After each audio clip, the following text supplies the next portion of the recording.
I'd like to call the August 21st, 2017 committee meeting to order. Could you stand for the flag salute? Thank you. Pledge allegiance to the flag of the United States of America, and to the republic for which it stands, one nation, under God, indivisible, with liberty and justice for all. Adequate notice of this meeting has been provided pursuant to the New Jersey Open Public Meetings Law by posting a notice of this meeting on the bulletin board in the municipal building and by publication in the Press of Atlantic City on January 9, 2017, and the Atlantic County Record on January 11, 2017. Mr. Gishard? Present. Mrs. Link? Here. Mr. Schenker? Here. Mr. Silva? Here. Mayor Kurtz? here. I'd like to ask for a moment of silence for private reflection, please.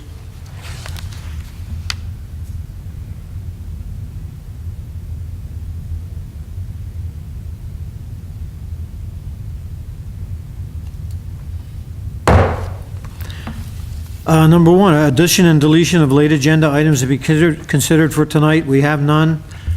Two, early public comment on agenda items excluding items listed for public hearings. Mike? No one has signed up. Okay, no one signed up. Three, discussions, formal actions may be taken. A, we need to have some discussion on the handicapped access ramp in the public meeting room. Mike, could you kind of fill us in a little? We're all aware of it, but. Okay. At the last meeting, we had presented a project to install a ramp off to that side of the room.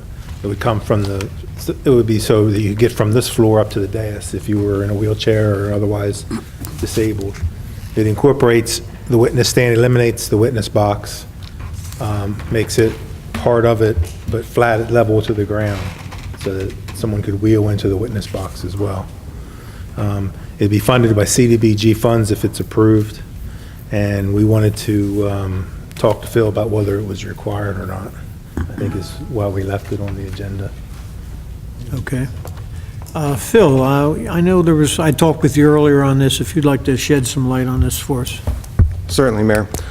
This is really a continuation of the, as proposed, continuation of the 2014 CDBG application where we constructed the access ramp in the back and did the work on the doors throughout the building to facilitate access. It was, again, working with the architect to provide a second means of egress from the site if necessary, and also to facilitate ease of access to the dais for anybody, really, but particularly if anybody, either on the committee or on a board, were physically challenged. This was, in its concept, just the thought of doing ADA improvements was part of the 2006 or 15 application to the county. By the time they got the contract signed and everything, it was really earlier this year. It is one of the uses that the money can be expended on. Regarding the question of, we have a building that existed prior to construction of the Americans with Disabilities Act, and it's actually been updated a couple times since it's been put into place. It's an improvement towards what would be compliant with new construction. Would not be a full compliance action by the township's part. So this is not required, or? Again, we have other means to provide accommodations, Right. which is what we need to do, is provide accommodations. It's just one, I guess, makes for an easier means of providing the access to the area so that if we needed to provide accommodations, they could be done in other portions of the building. Well, I'm just looking at it as, we came in and we toured on what was going to be done. We looked at what they were going to do to the witness booth.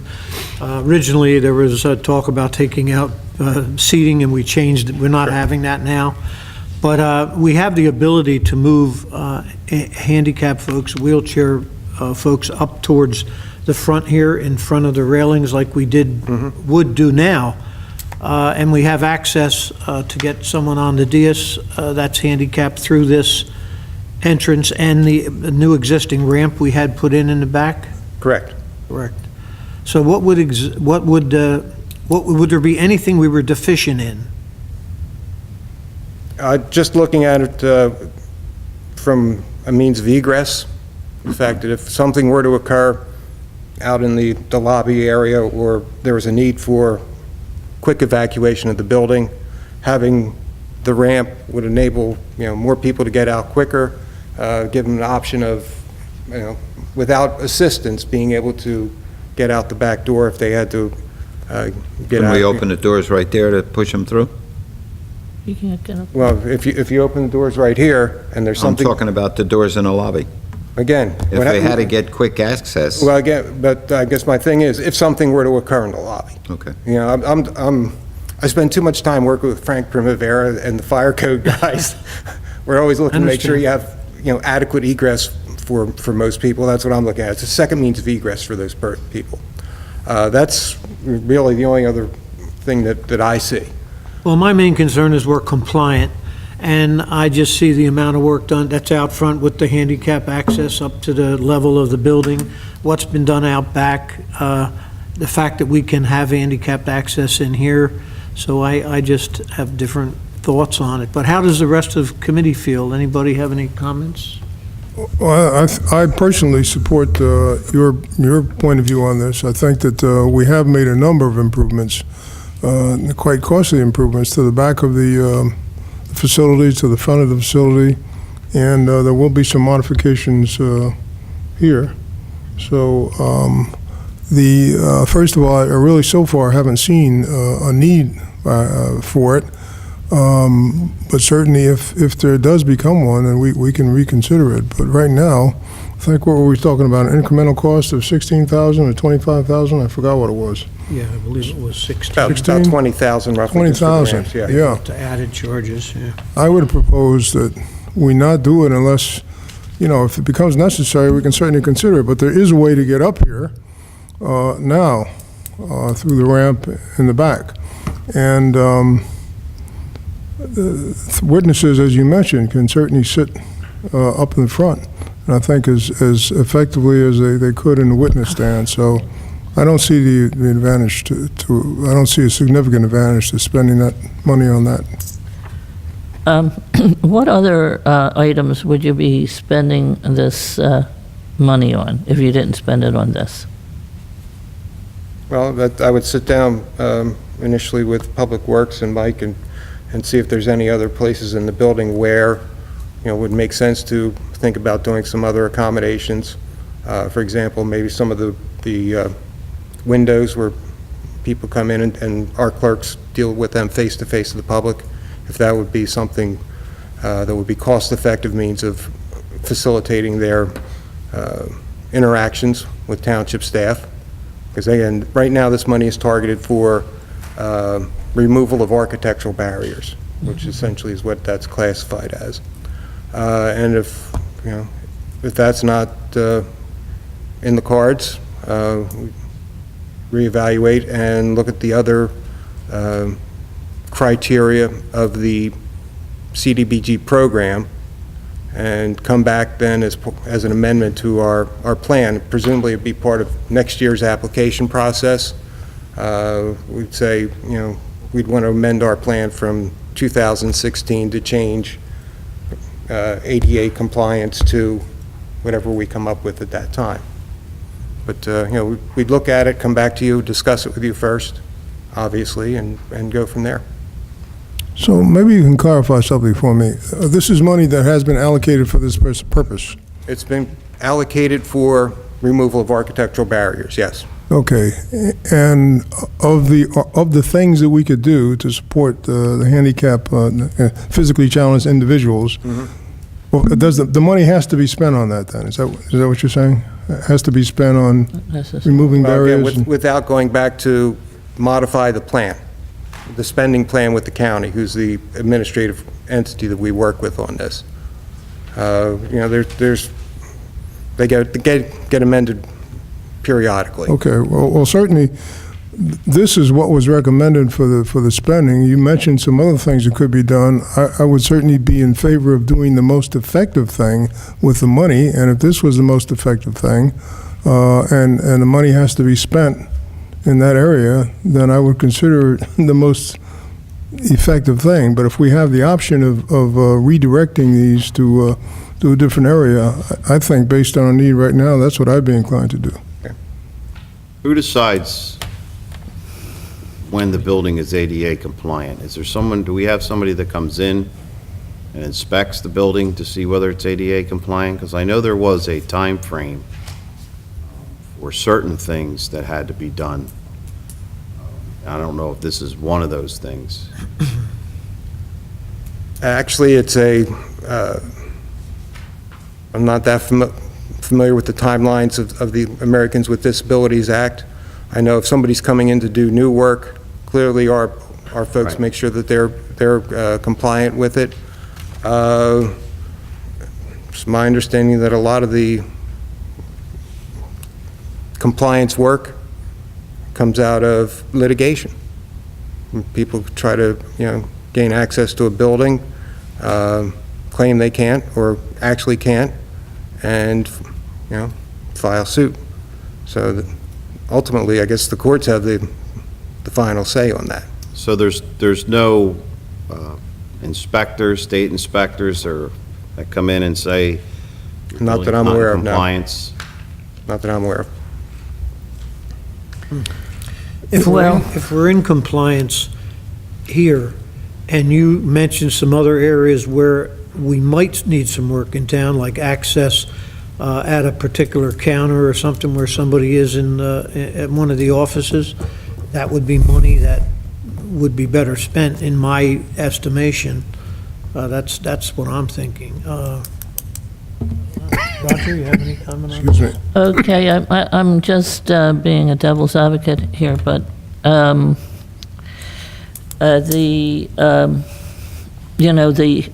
things that we have in place seem to be sufficient.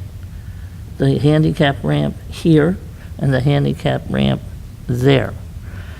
And if there's any problems with the ramps, that would be an issue.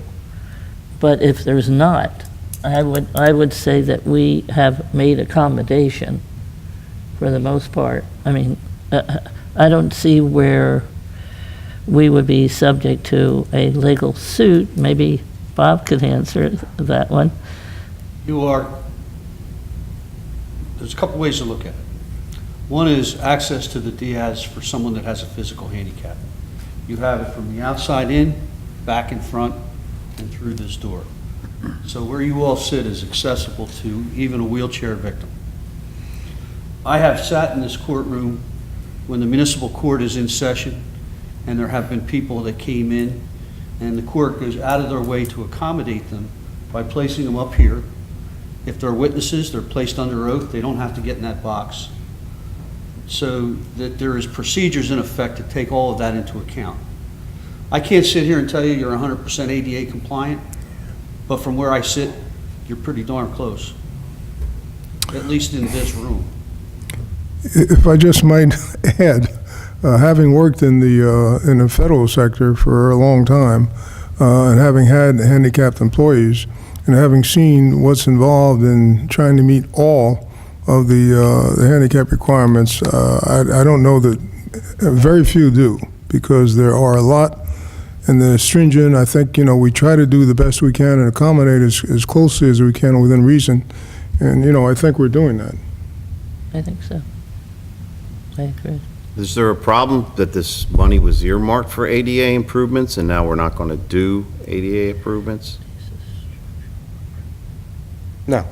Again, So we it's one of these still- things, the money is a part of our block grant allocation. Okay, There's like roughly several different areas. Primarily, does it benefit low and moderate income persons? Does it remove architectural barriers, facilitate access? There's several different categories that it could possibly be used for, so that if ultimately it's decided that, no, then seek to have the money reallocated for one of those other purposes. And if I just might add, I know it's certainly my feeling, and I think probably the feeling of most of the committee people here, that if there was a need to make the modifications, that I think would be consistent with the feeling of the township, that we'd make those accommodations if they were needed. I But agree. right now, we haven't seen that. Yeah, I think you're right. However, as Phil pointed out, that usually these accommodations come after a legal suit, so. But at any rate, I think, it's important that we've accommodated, and since I'm in the business of accommodating people with ADA, we get updates all the time about it. Agree. And from what I can see and from what Bob can see and everyone else, I think, can see that we've accommodated. Bob, I had a question. Do we, this is in resolution form. Do we need to vote on this, or can we act to table this and have further discussion on where the funds could be used in another instance? There's two ways to handle it. It could die for want of a motion in a second, okay? Or you could move to table it, subject to future discussions, and it could become an agenda item in the future. I would prefer the latter. Yeah, I do too. That way, you can come back and revisit it if you want. I'll move to table it Second. for future discussion. We have a motion and a second. Do we need a vote, or all in favor on that? All in favor? All in favor? Aye. Aye. Abstain? Against? Okay, Thank you. thank you. Thank you, Phil. Thanks, Phil, appreciate that. 3B, Assembly Bill 4839, County Tax Assessment. I've had a chance to read through this. I spent some time with Bill Johnson in his office, but I think I'd like Bill to maybe give us an overview on this and the impact it might have. Could you do Okay. that? The county assessing bill basically would put all the assessing functions on a county level. The county would then set assessments, do revals, reassessments. One of the big drawbacks to this bill, the county will defend, settle, and render judgment on any and all appeals in the municipality without any input from the governing body. What that means, in essence, is any of our large commercial ratables file appeals, the county will be making any and all decisions regarding those appeals.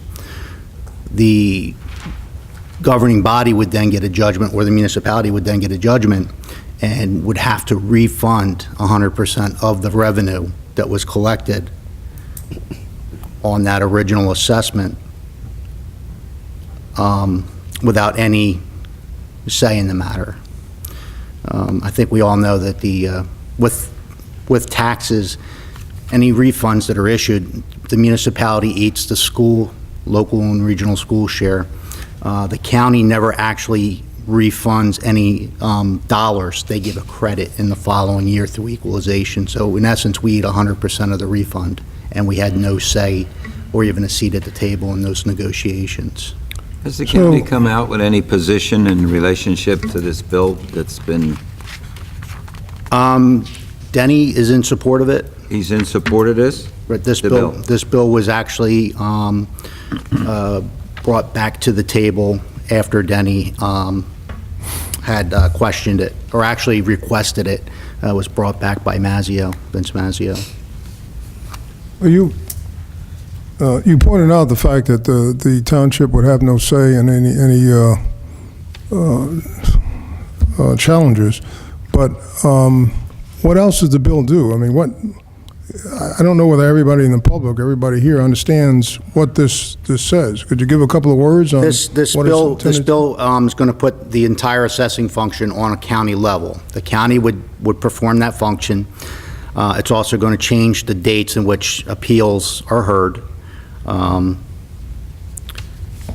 It would also, the county would then process our added assessments. That's a pretty significant revenue source for the municipality. Could you explain that? Because assessments. whether the county did it or whether we did it ourselves, and any increase in the assessed value of the property that's being assessed would end up coming to the township, wouldn't it? It would end up Property in coming to the, township? it would end up coming to the municipality. Locally, I think it's better managed. And you you have a close working relationship with your construction official to get the building permits, COs and so forth, so that you're able to stay on top of that.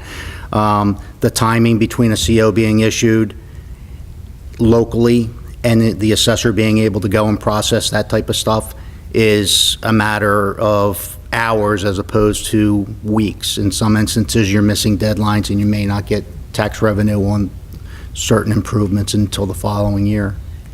It would seem to me that the basic justification for something like this would be the argument that this can be done more efficiently on a countywide basis if it were done on a countywide basis instead of having individual municipalities do it themselves. I don't know if that's necessarily valid. And if you have a municipality that is doing a decent job, and I think we are in terms of our assessments and in terms of our collection, tax collection rate, et cetera, what is the advantage of doing this, of having to go to the county? Of going to a county, it's, essentially, it's control. The county would gain full and complete control over the assessment function. They would actually have a seat at the table then to negotiate settlements, large commercial tax appeal settlements. Without any input from the municipality? Well, right now, a perfect example would be what's going on in Atlantic City with casinos. Even though you now have a casino pilot, there's still many years of appeals that are still proceeding through the tax courts.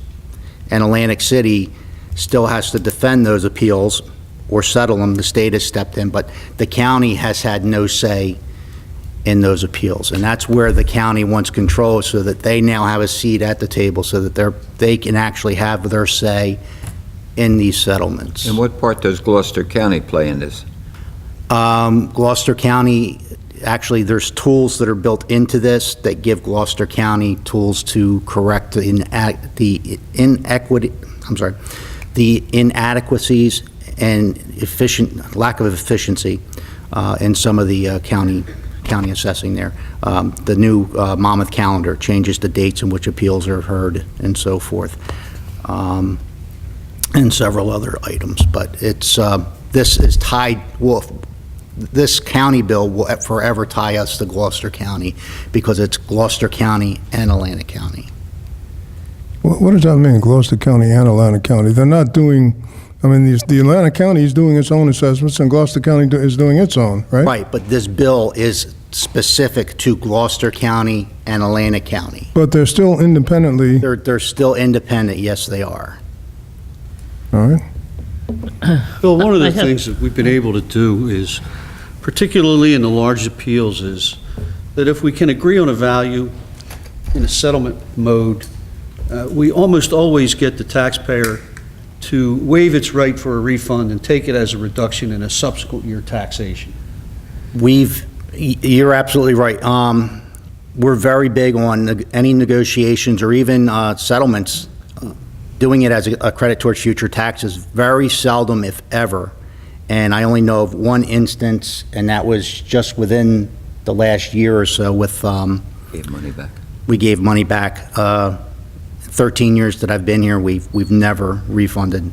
See, the hard problem is when you go through the budgetary process in a municipality every year, you project your collection rate.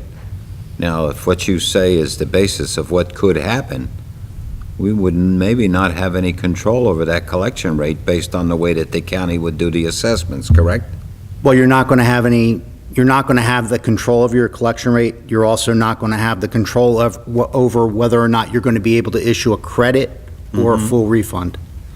Now, the reason that's important, Roger, is that in the budget process, you have certain things that you estimate. And you can't really estimate a refund on a tax appeal because you just don't know what it's going to be.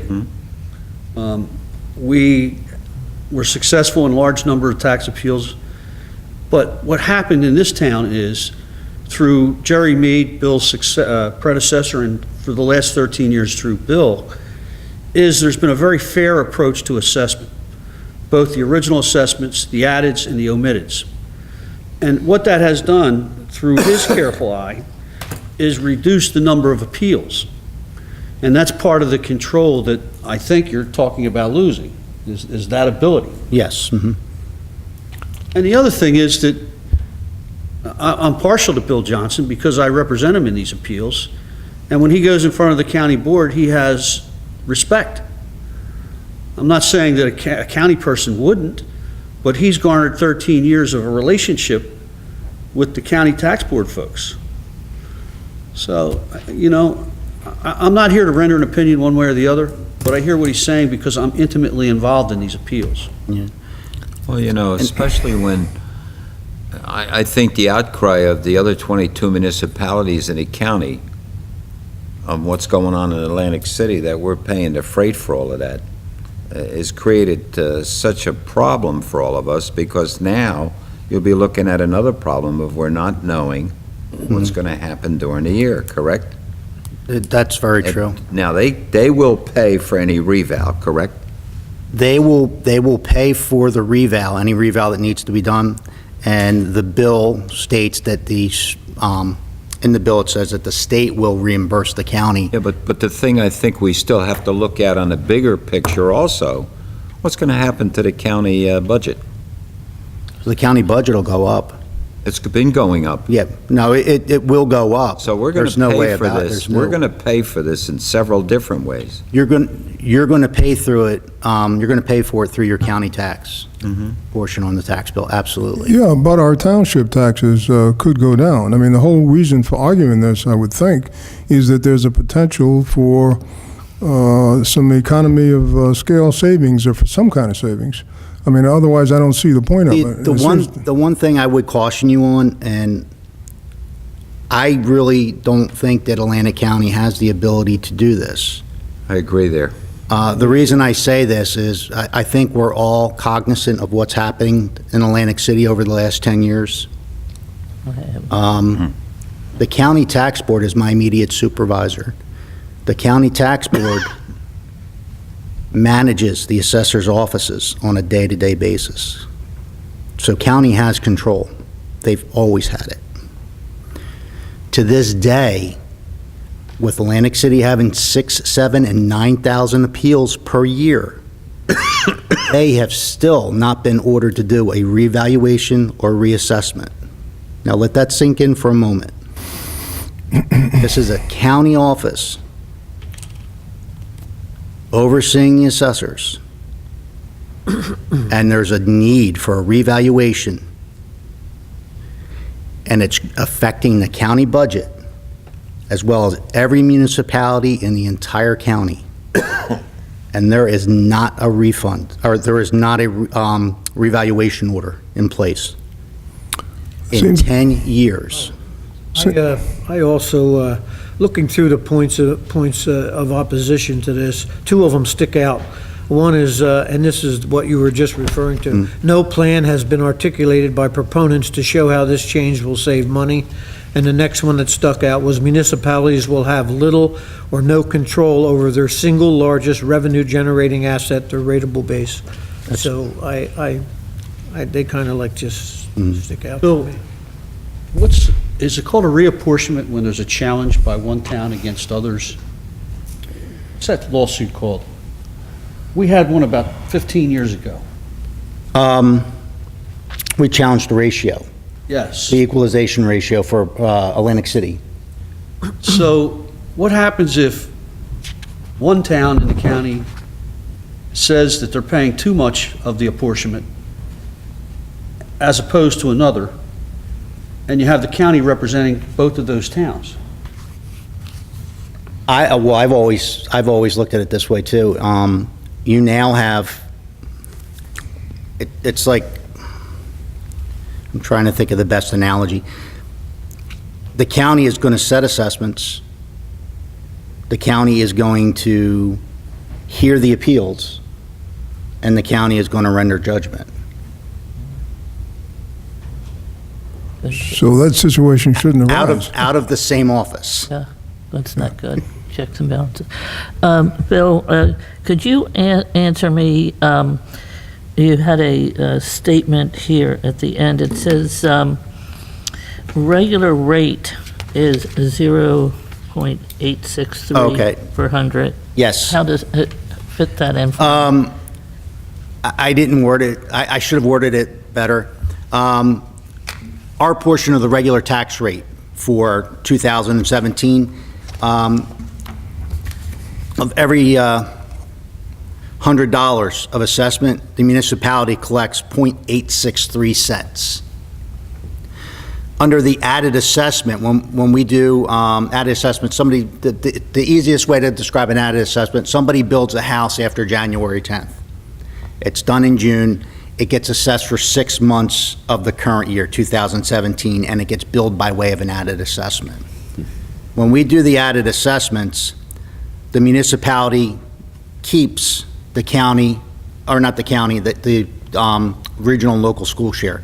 So that .863 grows to $1.954. So we collect almost $2 under an added assessment as opposed to 86 cents.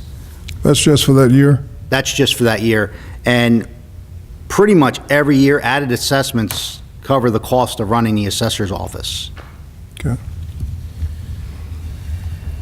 Well, I'll be honest with you, I don't understand some of this. The reapportionment, for example, some municipalities have a assessment rate, a tax rate of 80%, or an assessed value of 80%, and others may be 60%.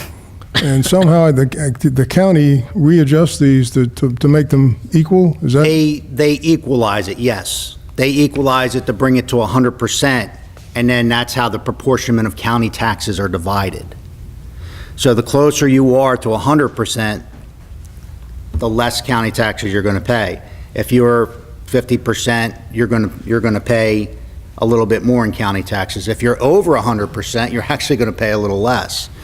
But again, it's not really good to be over 100% because you're going to have everybody, especially your large commercials, filing appeals against you because the value or the assessment exceeds the fair market value of the property. Now, Gloucester County has countywide assessment? Gloucester County has countywide assessment, yes, they do. In fact, and I'm very familiar with the office, the personnel, they actually are doing revals now where they are hiring outside companies to come in and do the inspections. It's not as cut and dry as they say that they can do everything 100% in-house.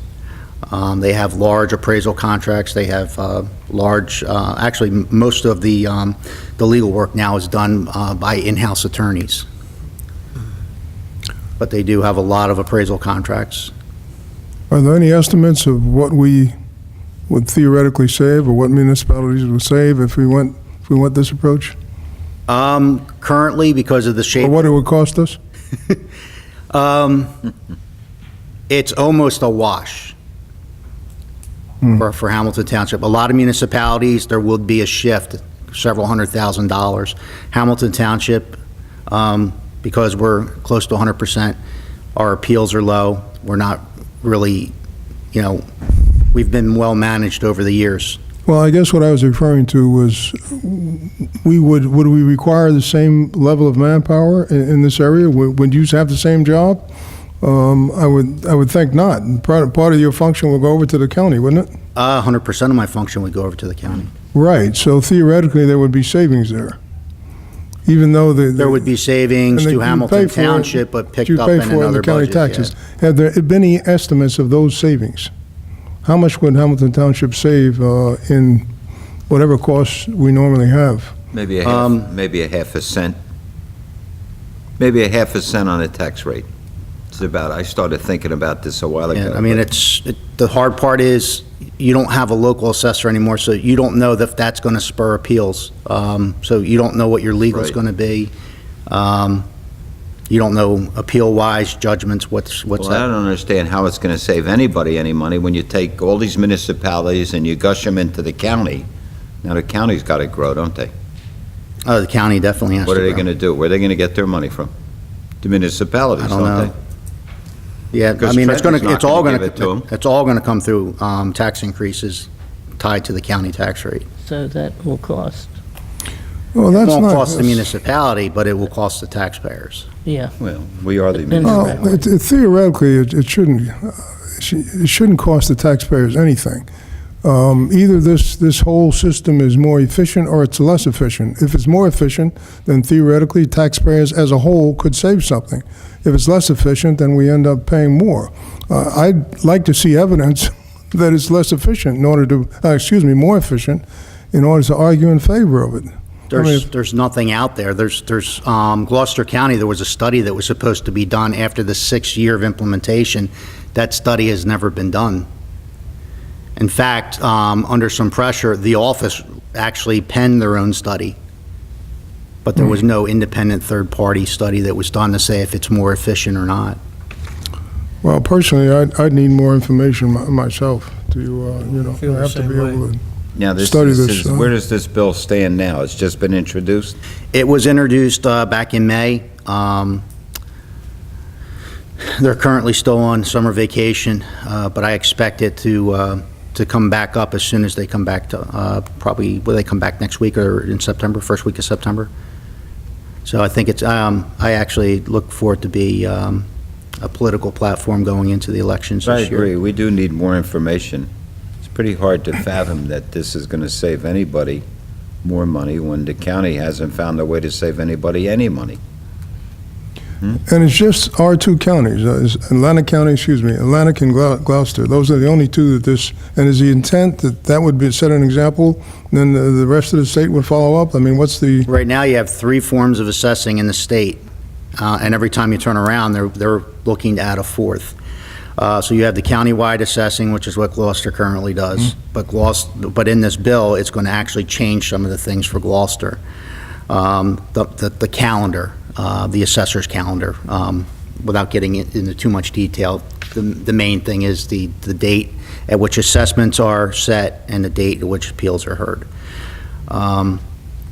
Then you have Monmouth, which is where the calendar is coming from, Monmouth County. They do their own form. Very strong county tax board doing what they're actually charged with doing, and the assessors are given the tools and resources to do annual reassessments or compliance plans, which is something we've been doing here for quite some time.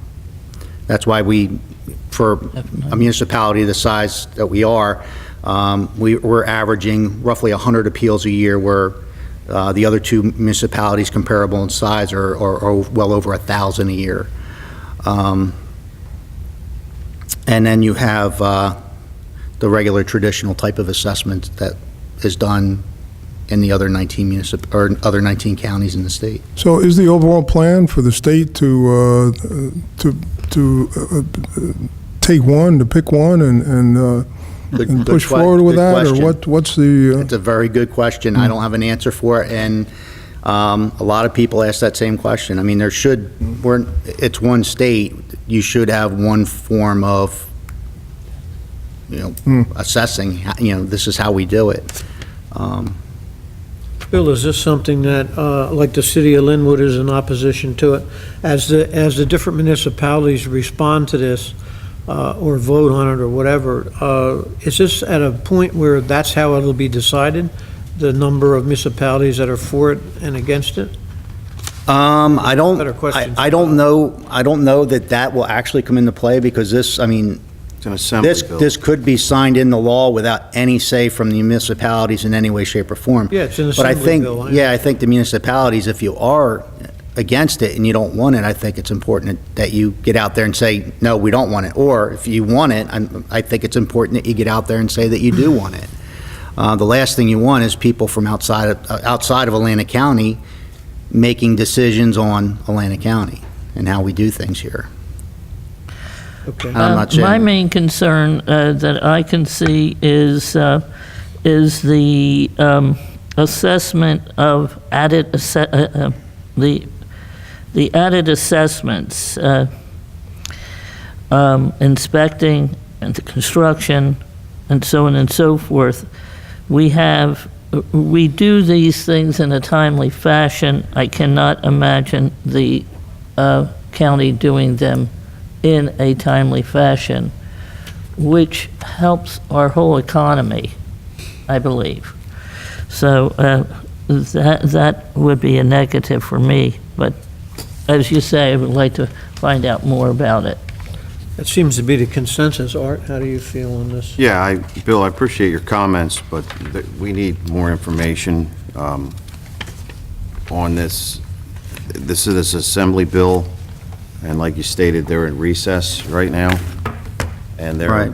And one other drawback to it is the bill says that it will take over, the county will take over the assessing function January 1 after it's signed. So if they do come back from vacation, the bill becomes law. This function goes over to the county in January. They have nothing in place. There's no transition team. There's absolutely nothing. And if you're going to do this type of countywide takeover, if you will, I think you really got to hit the ground running with this. Otherwise, you're going to set the county back years. Are there any provisions for hiring, if this thing should go, are there any provisions for hiring existing municipality personnel? Only that you may apply. Only that you may apply. They would hire a county assessor. They would hire a county assessor and staff.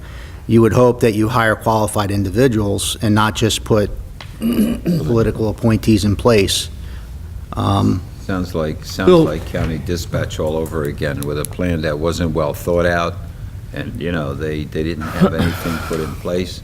They didn't realize how they were going to staff it. Yeah, and I want to be the first one to tell you, county assessing does work. If it's done properly, it's implemented properly, and it's staffed properly. It works in other states. To actually run Atlantic County, you're looking probably better than 60 employees to do it and do it properly. 16? 60. 60. 60. Is it possible to get a requirement in this bill that, a certain percentage of these people, maybe 60, 70%, come from existing municipalities? There's no requirement that they hire you, only that you can apply. The only provision in the bill that really has anything to do with an Atlantic County assessor is, at the signing of the bill, the county assessor who is appointed must either be the county tax administrator, deputy county tax administrator, or sitting assessor in Atlantic County at the time of signing. So you're only going to have the one assessor. The rest of the staffing is pretty much, Okay. whoever they decide to hire. Bill, right now, we've had cases in tax court, which is different than the County Board of Taxation. It generally deals with bigger properties who are assessed at over $750,000. We have one pending now. I think it's a 15 or 16 case, isn't it? The only one case that we have pending? It's at least as old as 16, No, it's only 17. is it? Mhm. Because we've had other cases, for example, some of the larger properties, which I won't mention the names of, where you don't get to trial for that tax year in the tax court. They file in a subsequent year, and the next thing you know, you're looking at 3 tax years' worth of appeals before the tax court. And there's one county tax court judge for all 21 municipalities. Mhm.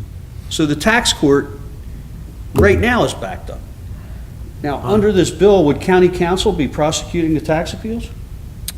Most likely, yes, unless they decide to contract that portion of it out. Well, if you look at Atlantic City, where that state-appointed overseer settled all those tax appeals, Mhm. now Atlantic City has to bond to come up with that money, because they don't have that money in their, they have no surplus, they have no reserve. And that's a fear there, because Atlantic City had no say in those settlements, nor did Atlantic Really? County have any say in those settlements. Now, put the shoe on the other foot. if we did have we have some really large retail centers. We have a lot of them, and as We have, you're right. we have hundreds, but we don't have that currently. Well, and that money too, when we decided to do the reval years ago, spending almost $1 million on it was, even though it was well spent, Mhm. I mean, you gotta come up with that money somewhere. Now, obviously, if the county's gonna pay for it, what's the county's principal, source of revenue? Taxes, right? Mhm. Just like every other municipality. So it has to make sense somewhere that this thing has gotta cost somebody something, and it's gonna cost the municipalities, okay? One way or the other. It's not gonna, your taxes are not gonna go down, especially if they do it the way that I think they're gonna do it. This plan hasn't been well discussed in the public. Normally, when you go to something this large, it's too bad they didn't have meetings on this thing and bring it out to the public to try to get input from, because every municipality, to some degree, is concerned about moving forward. And, we don't know what the future's gonna bring. We can only base it on what our experience has been over time to try to make the best decisions we can financially. Mhm. And it's gonna impact a lot. It's gonna hurt a lot of towns, because a lot of them are struggling now. I read in a letter that Linwood wrote, and, they believe, and they've done shared services, and we have too, but you can't make up something that doesn't exist, and that's what I think they're trying to do. Sounds to me, at least from my perspective, and maybe from other committee members also, that we really haven't been given, at least I haven't been given enough of an explanation of how this thing is supposed to work and how it's going to benefit us.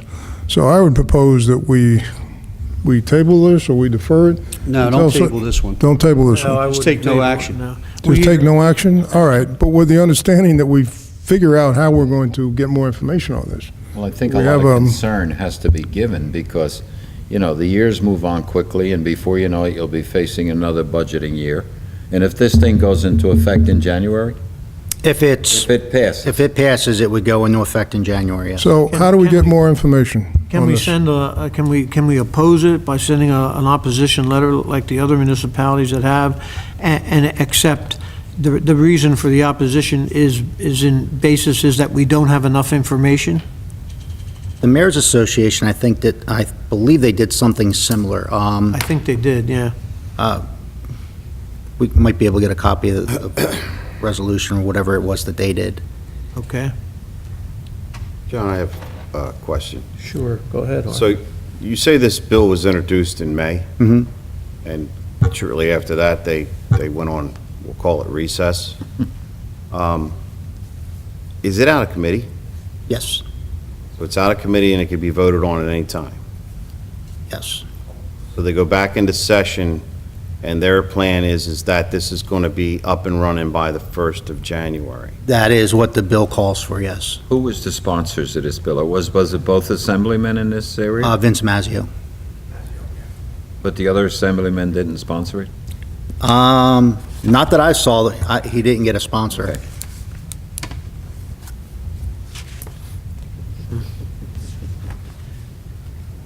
Bob, what do you, The answer to your question is yes.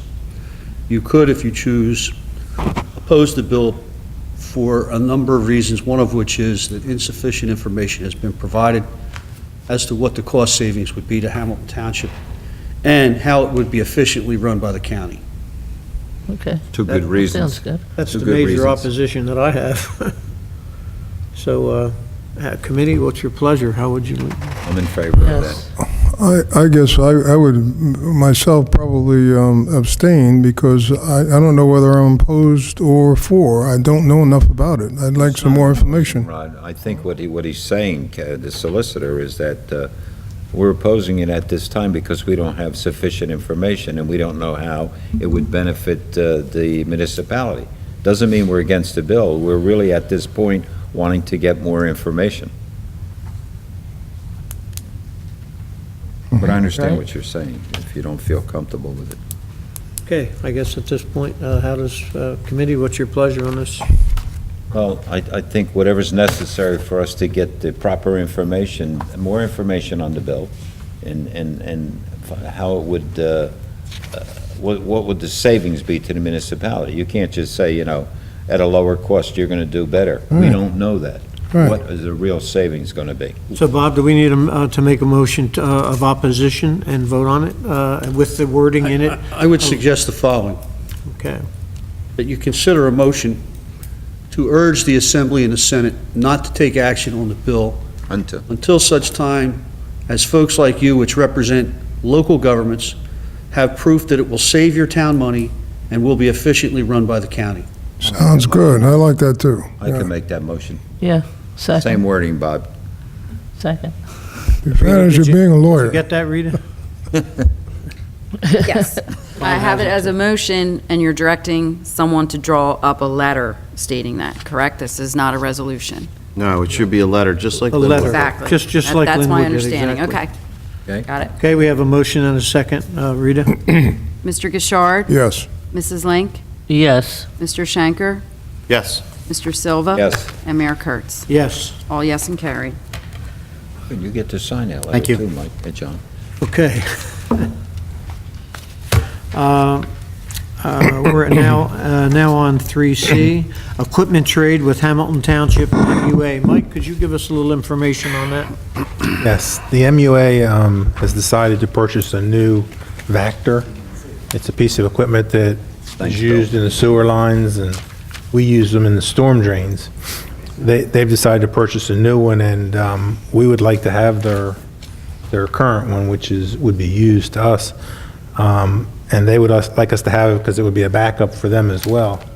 So what we're proposing here, I've talked with Steve, and what we're proposing in the resolution is that for $1, we would give them our old Elgin sweeper, and they would just use that as a trade-in on their new Vector.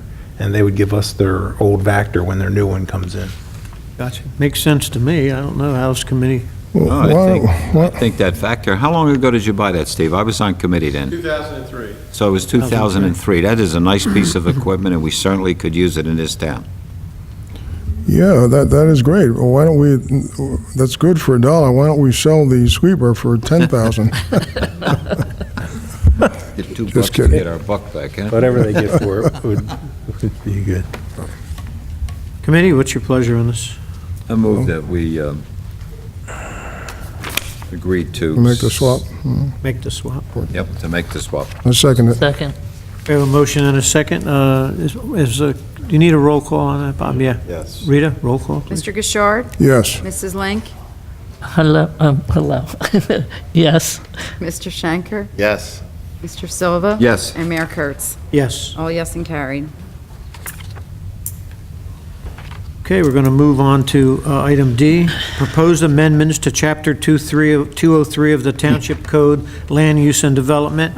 I'm asking Phil to come up, and I just want to briefly comment that I've been sitting on different meetings of the planning board where we've addressed this, and Phil has been before us.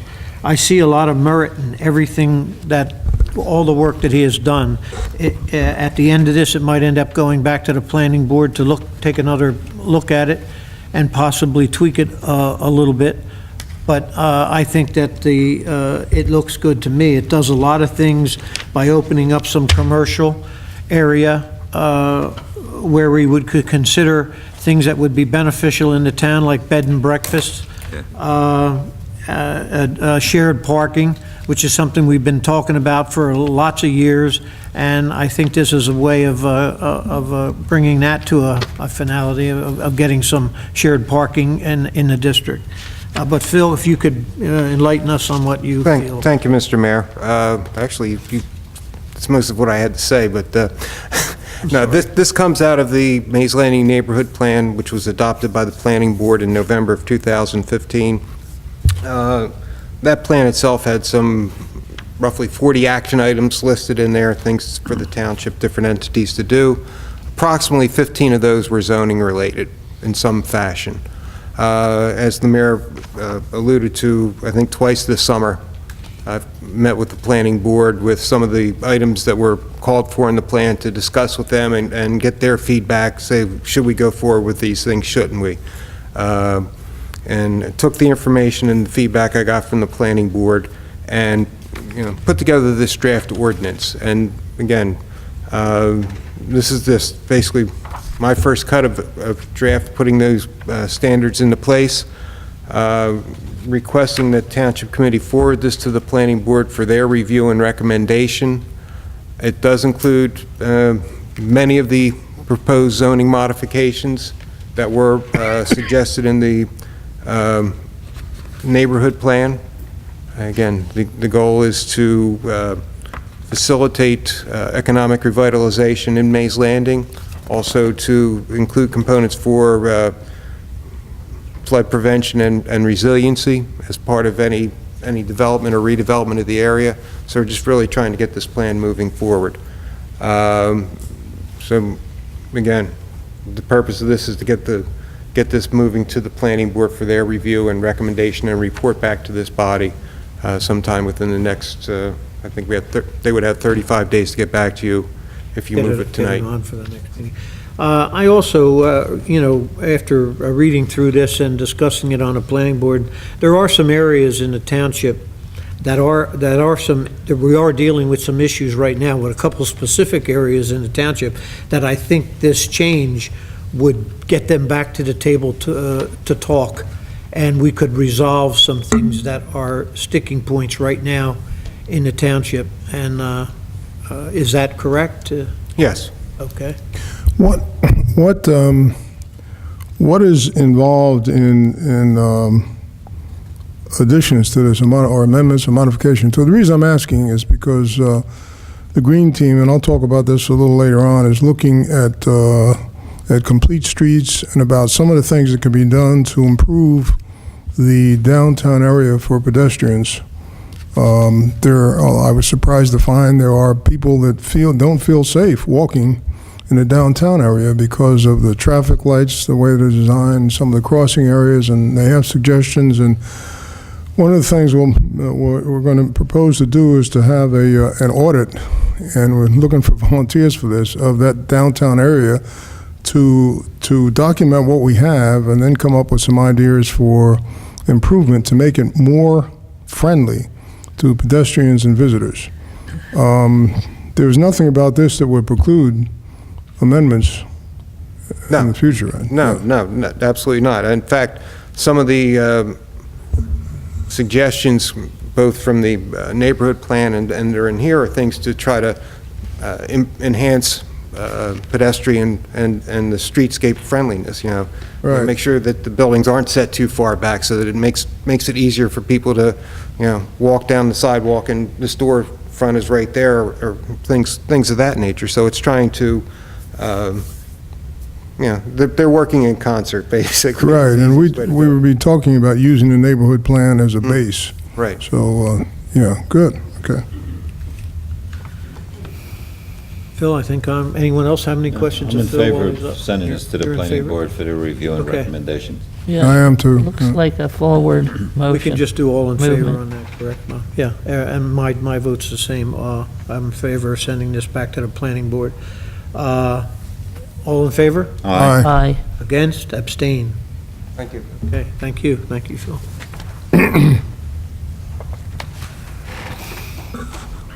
Item E, best practices discussion regarding HTMUA.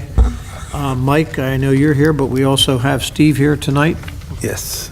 Each year, we're required to answer a series of questions, and the answers to those questions, we have to have a certain number of them answered the way the state wants them answered in order to collect the balance of our state, well, they call it state aid. The question before us tonight is, if we've created any authorities, we have to discuss publicly and come to the conclusion that, let me get you the right wording, that the Township's Municipal Utility Authority continues to appropriately and efficiently serve the residents. We need to come to that determination that, so I'm happy to answer any questions, but it's for the best practices survey. We have to do it in a public meeting, and it has to be part of the record. Okay, I understand. Can I ask you a question? Yeah, Steve, did you want to add anything to this? No, I did give you a handout that I've used. Yes, this fiscal year? Yeah.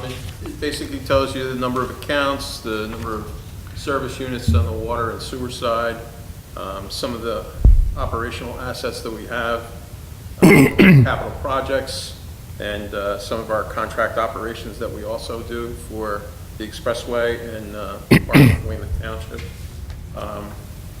So these are just general facts that I usually give every year.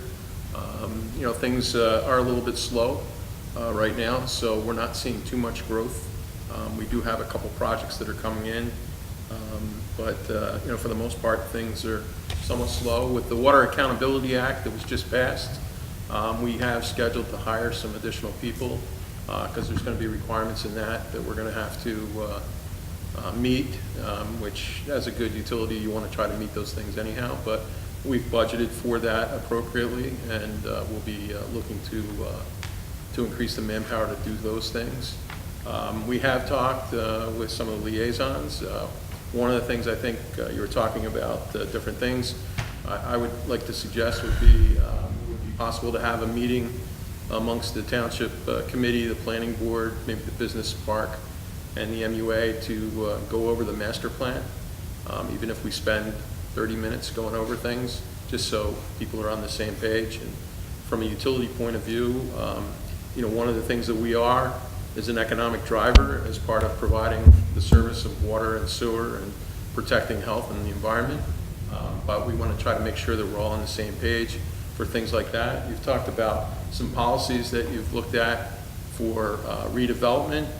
I think we would like to be able to maybe sit in on that and see if there's something that we can do at the MUA that would help encourage, say, a particular area, like maybe your village commercial area or something like that. Would there be something that we might be able to do to concurrently help the township in those efforts?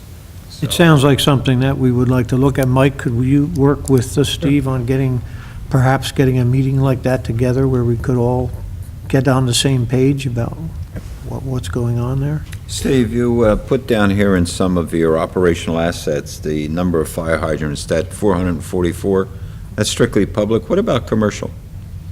Commercial would be a different number. It'd be. Commercial is paid for, through commercial entity accounts. So the public, we don't charge the township for that. Probably, 10 plus years now, we stopped charging the township for the public hydrants. So there are more hydrants out there, but again, they would be commercial or private within certain developments. Can I ask, Mike, you mentioned that there is a requirement, the state has a requirement that, was that a yearly basis? Anyway, we periodically indicate or the justification for having an MUA. Are there any requirements as to how we come up with a conclusion that that it should continue? No requirements on what you would consider, just that you need to come to the conclusion that you want to keep them, basically. And no requirements on how we do that. Okay. Another question, I noticed the decreases in two of your figures here. Is that because of, well, obviously, I guess it's because of the slowing of our growth? The water service units decrease and the sewage service lines The service decrease? units, both on water and the sewer side, did decrease. And basically, that's because you had some large commercial users that held quite a bit of, quite a bit of number of service units.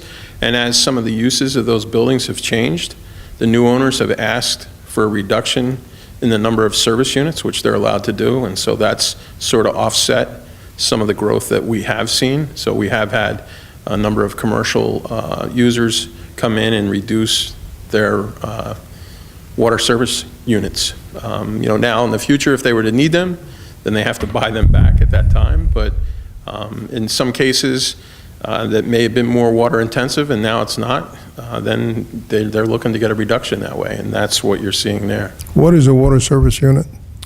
Basically, a water service unit would be equivalent to like a single-family residential unit. So that would be one water service unit if they have water service, and one sewer service unit if they have sewer service. And basically, we look on larger projects to say, depending on what your water demand, how does that compare to a residential unit? We do an annual calculation that determines the cost for that, but that's typically is assigned as the approval process. Okay, thank you.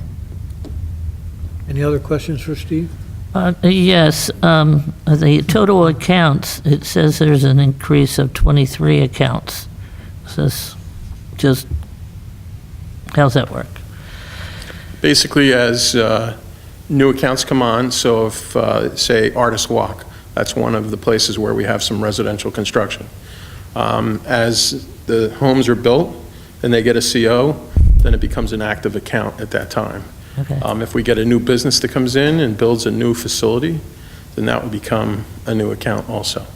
Yeah, like Artist Walk, was it many houses or each considered individually? Each house on a place like Artist Walk, which is single-family detached units, that would be considered an account. Each one of those houses, as they come online, would be an account. But right now, I mean, you have, like I said, you don't have a lot of these coming online much at this point in time, so. Just like growth. Well, that'll go up with this new section going up on New York Avenue, right? Right, so Harding Homes, that's going to be the equivalent of about 99 service units, but obviously they're in the process of building that, so next year when I come before you, you'll see a reflection of that project. And so that one is quite large, and that kind of came out after some time, so that was one that really wasn't anticipated. When we do our budget, one of the things we try to do is we don't try to operate with allocation fees that come in from a project like that. Basically, our operational budget is funded through operating charges. And typically what we do is we do set aside some connection fees. We're very conservative on that. And we tend to use that for debt service or new construction. So in this case, where we get something where there's like 99 accounts, that's not going to totally equate to 99 connection fees totally, but that is nice money to have, and that'll be used again for some future debt service and for future construction. So where we can try to pay cash for some of our construction projects, that's what we try to do. You don't know if that's going to be master metered, or are they going to be individually metered in there, do you? That's going to be multiple master meters. So each building complex Yeah. will have its own meter. Okay. What impact does the the new shopping center have on us? Well, the new shopping center hasn't had any impact on us yet because they haven't come in to finalize exactly what their final plan is going to be. And at this point, I haven't heard of any permits being pulled to go ahead and start that construction. But once that does start, they do have some pre-existing service allocation credit because of a project that we did many years ago. But on the water side, they don't have any credits that way, so as they start to build, they will have to pay allocation fees on the water side. How much of a lead time do they have to give you for that? Well, number one, they have to come back in and get a fully approved project so they can tell us what exactly it is they're going to do. They've been able to get some DEP permits for water and sewer extensions, but at this point, they still haven't done that. Now, once they come up with that, then as long as they pay whatever fees they owe us, they can go ahead and start building that infrastructure. As far as water availability and sewer availability, we're in very good shape for both water and sewer. So we have plenty of room for expansion at this point. Good. Great. Thank you, Steve, I appreciate it. No problem. Appreciate it. And one other thing on your earlier thing, you might want to check to see if there's a corresponding Senate bill, because at that point, it's just an assembly. So I didn't see where a Senate bill was noted. Typically, for that to go forward to the governor's desk, you would need a Good point, corresponding Senate. And you may want to check with the League of Municipalities and see what their thoughts on that bill are, so. Thank you for mentioning Thanks, that. Steve. Appreciate it. Eddie, we're looking for a motion to move the resolution. I move the resolution. Second? We have a motion and a second. Rita? Mr. Gishard? Yes. Mrs. Link? Yes. Mr. Schenker? Yes. Mr. Silva? Yes. Mayor Kurtz? Yes. All yes and carried. We're now on item 4, public hearing, adoption of ordinances. Ordinance number 1852-2017, bond ordinance appropriating $100,000 and authorizing the issuance of $95,000 in bonds or notes of the Township of Hamilton for capital improvements or purchases authorized to be undertaken by the Township of Hamilton. Mike, this is the hockey courts, right? Yes, this would Yeah. fund the balance of the hockey course. Sure. And I think that's pretty much it. It's a public hearing. Any discussion on that? I don't think so. Public hearing. It's a public hearing, so I'd like to open it up to the public. Is there anyone in the public like to comment on this item? Move to close the public portion. Second. Motion and a second, all in favor? Aye. Aye. I move ordinance 1852, 2017, a bond ordinance appropriating $100,000 and authorizing the issuance of $95,000 in bonds or notes of the Township of Hamilton for capital improvements for the purposes authorized to be undertaken by the Township of Hamilton. Second. We have a motion and a second. Rita? Mr. Gishard? Yes. Mrs. Link? Yes. Mr. Schenker? Yes. Mr. Silva? Yes. And Mayor Kurtz. Yes. Motion carries. 5A, introduction of ordinances, public hearing to be held on September 5th, 2017. Ordinance number 1853-2017, an ordinance amending Article 2, Chapter 238 of the Property Maintenance. Phil? Thank you, Mr. Mayor. This is the amendments to the foreclosure registration process that was initially discussed with the committee back in May. Right. Since that time, Mr. Sandman's associate's been working on it to make sure that the language relating to who this will be applicable to is consistent with state law. And from what Evan has shared with us, I guess the way the original ordinance was drafted, as far as some of the entities it applied to, it's keeping us out of some trouble, which is always a good thing.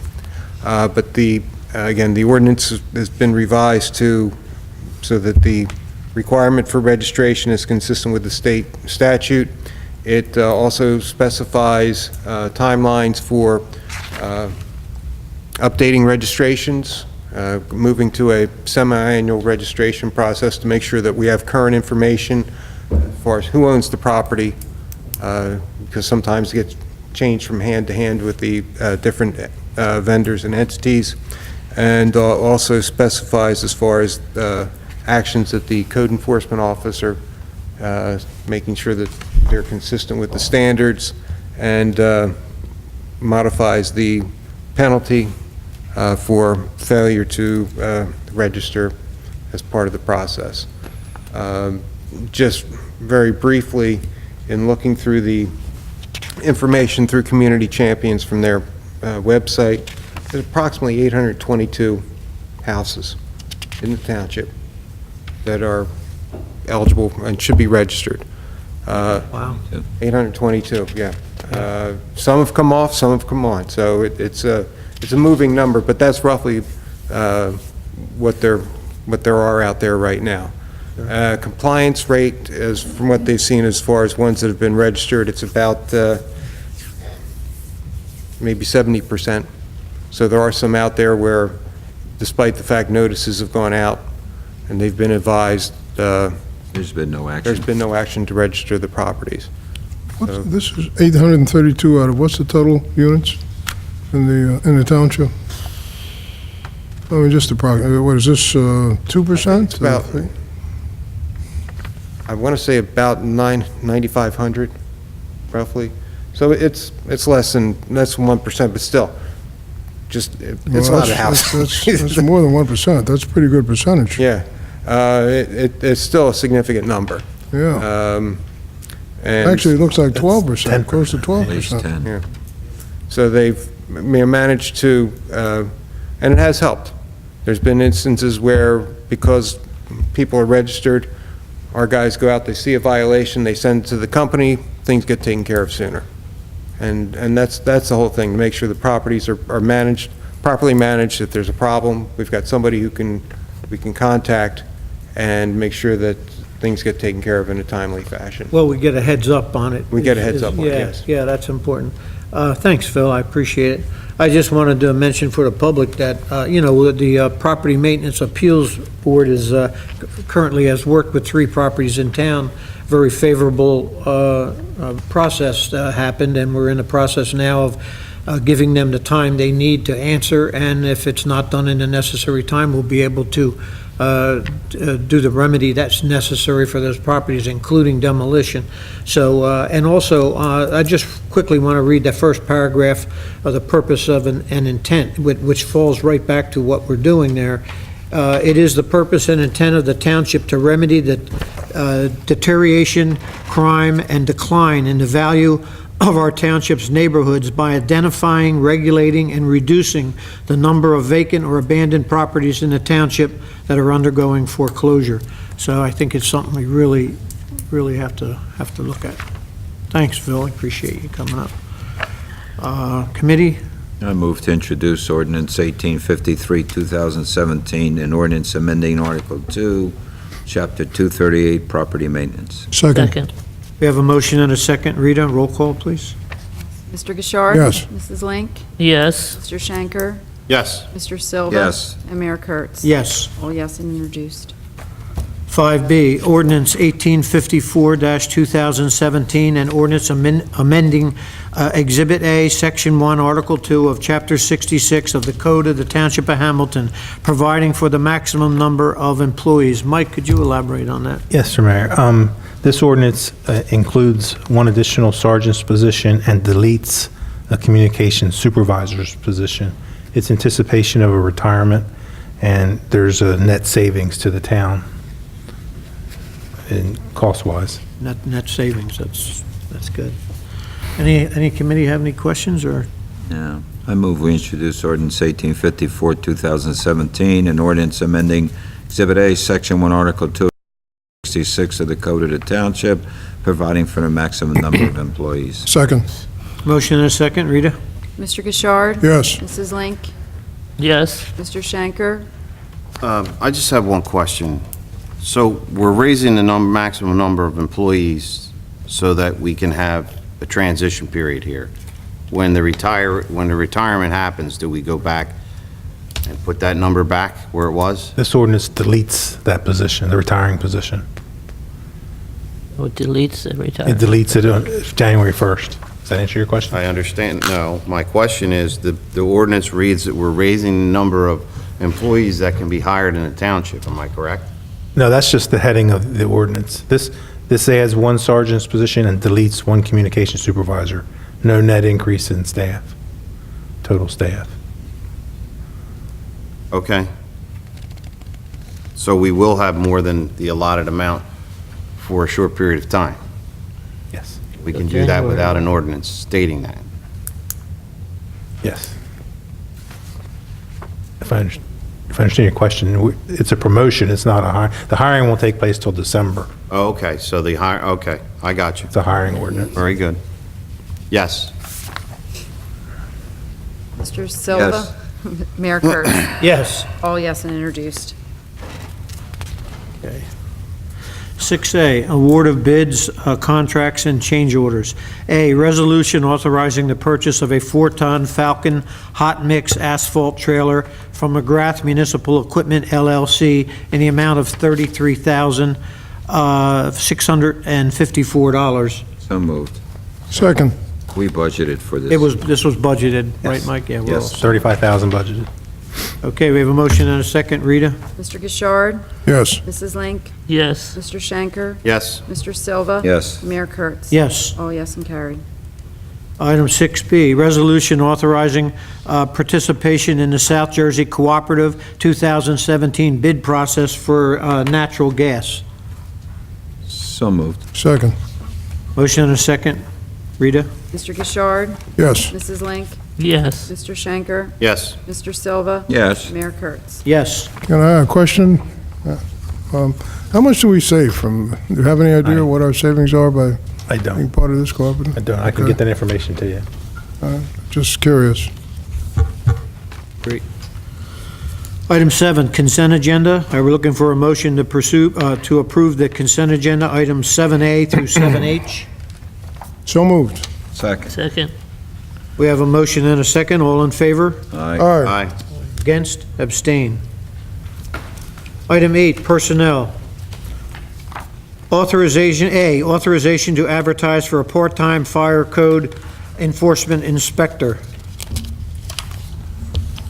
I don't know, Well, we any comment on that? The position- We have Phil here, too. has diminished his hours to nothing, and we want to go ahead and fill it with someone to work. I understood that 20 was hours. Great, okay. Is that going to keep us up to par during this period of time?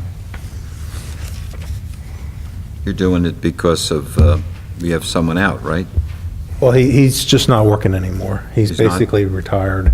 He's what? He's basically retired. I mean, he doesn't really want to work anymore, so we want to fill the position with someone that'll work 20 hours or better a week.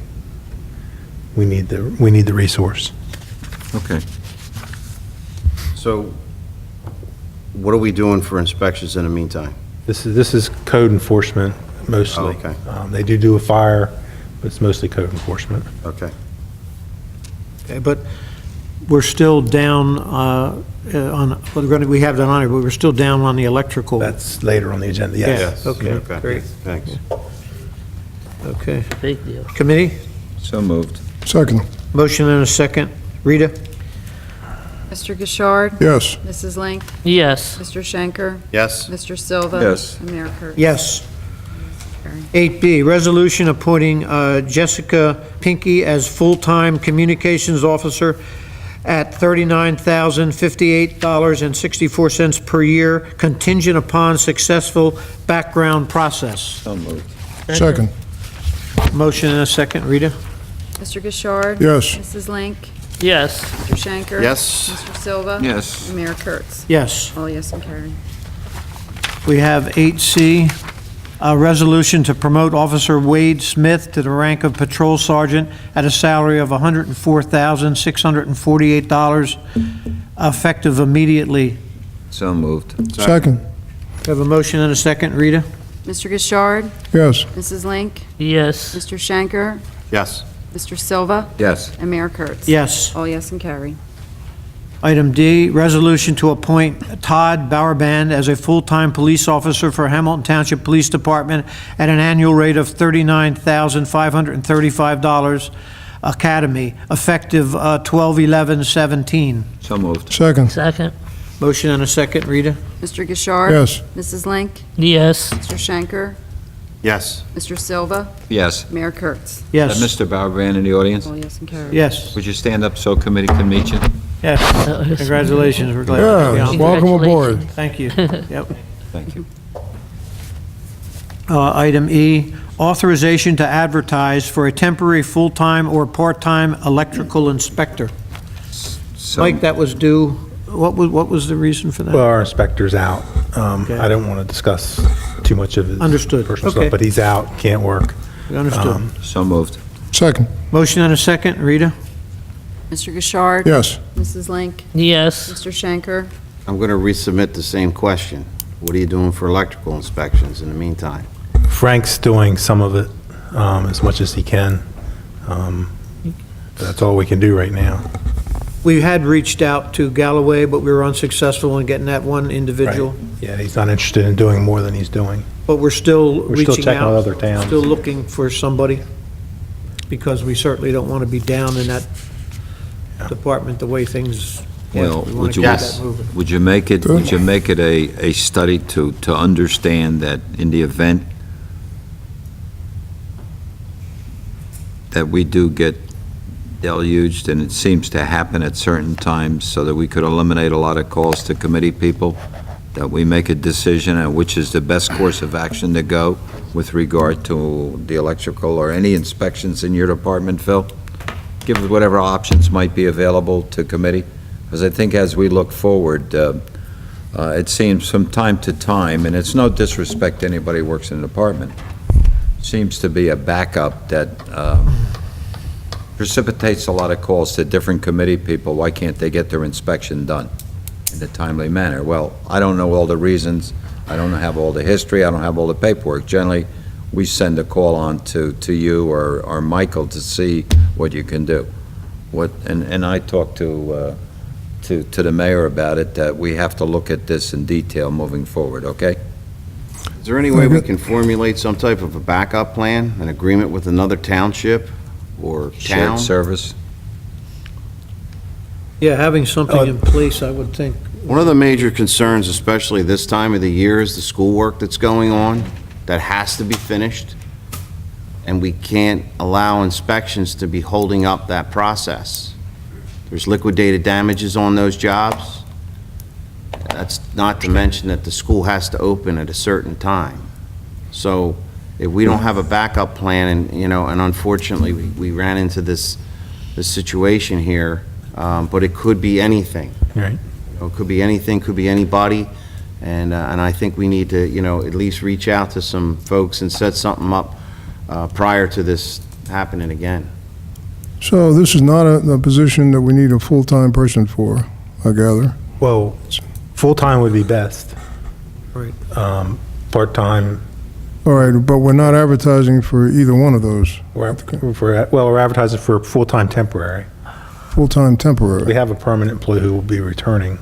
So isn't that our backup, the full-time temporary, or are the questions, if that's Well, not enough, what else are we going to do? What I'm understanding is we want to look for some shared service agreements, maybe with some other towns. And as needed. Yeah, so it takes effect when it's needed. You got a motion on the table. Yes, we do. There's two folks left. I'm on Mr. Silva. Your vote on this motion to Yes. advertise, yes? And Mayor Kurtz? Yes. All yes Thank and you. carried. You're welcome. Number 9, approvals. Minutes of August 7th, 2017, regular meeting. So moved. Second. Motion and a second. All in favor? Aye. Aye. Against? Abstain. E, minutes of August 7th, 2017, executive session. So moved. So moved. Motion and a second. Rita? Mr. Gishard? Yes. Mrs. Link? Yes. Mr. Schenker? Yes? Mr. Silva? Yes. Mayor Kurtz? Yes. All yes and carried. C, payrolls and bills. A bill list totaling $1,590,142.25. Second? Motion and a second. Rita? Mr. Gishard? Yes. Mrs. Link? Yes. Mr. Schenker? Yes? Mr. Silva? Yes. And Mayor Kurtz? Yes. All yes and carried. 10, reports. Administrator. Nothing to add to the written report. Okay, great. Our solicitor, Bob? No report. Okay. Our engineer? Yes, sir. Yep. Mr. Mayor, you have our report. I just wanted to give you a couple quick updates. The road program is out. It's been advertised. A question and answer period will follow shortly. That will close August 31st. Following answers, a 7-day period after that. We will take bids on September 14th as the official bid opening date. So we will be getting the road program in this year. I did want to also just give you a quick update on the Fernmore project. That's been a project that's garnered a lot of phone calls, a lot of attention. We've done an in-depth look at the basins and that project. We've uncovered and identified a significant number of items that are going to need to be addressed on those basins before they're going to be functioning properly. So we've got that in motion with the developer. They've corresponded with us. We're going to respond to them. So that's in motion right now between the engineers. I would imagine we'll see field work out there very shortly for the repair of those basins. But there's quite a few items to be addressed. As you saw, Old Egg Harbor Road's been taken care of. It's been paved. It's striped now. I just submitted a letter recommending a 25-mile-per-hour speed limit on that. It qualifies under DOT criteria for a 25-mile-an-hour speed limit. And that's all I had to update you on, but Mayor, any questions you may have. before you go on, we had a lot of people in the audience at the last meeting with the electric company and the flooding that it caused down at Chancellor Place. Did we get any update on that? We had a meeting out there, I think it was last Monday, with Steve Philippone. He volunteered to help us. He was there. Representatives Ken Mosca and their engineer was there from Atlantic City Electric, Phil and I. And there were a number of items that they recommended that they do, cleaning the basins, cleaning the pipes out, cleaning the sidewalk off. There's a lot of debris there. building up a little berm. I said, Brett was there too. I'm sorry, I left Brett out, sorry.